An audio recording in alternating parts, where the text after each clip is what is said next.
कर्मण्येवाधिकारस्ते मा फलेषु कदाचन मा कर्मफलहेतुर्भूः मा ते सङ्गोऽस्त्वकर्मणि।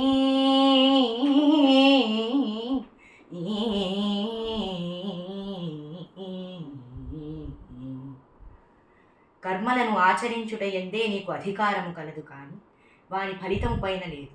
నీవు కర్మఫలమునకు కారణము కారాదు. అట్లని కర్మలను చేయుట మానరాదు. ఇది సాంఖ్యయోగం 2వ అధ్యాయం నుంచి 47వ శ్లోకం sir. Thank you so much బాబు.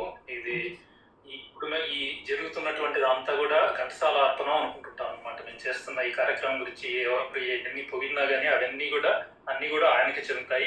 అలాంటి శ్లోకాన్ని నువ్వు ఈరోజు చదివినిపించావు. మనం చేయడం వరకే, వాటి ఫలం మీద మనం ఏం ఆశించకూడదు అనేటువంటి అది కన్నా మనం నేర్చుకున్నామంటే అంతకన్నా ఆనందదాయకమైన జీవితాలు ఉండవు నాకు తెలిసి. సార్ శంకర్ గారు.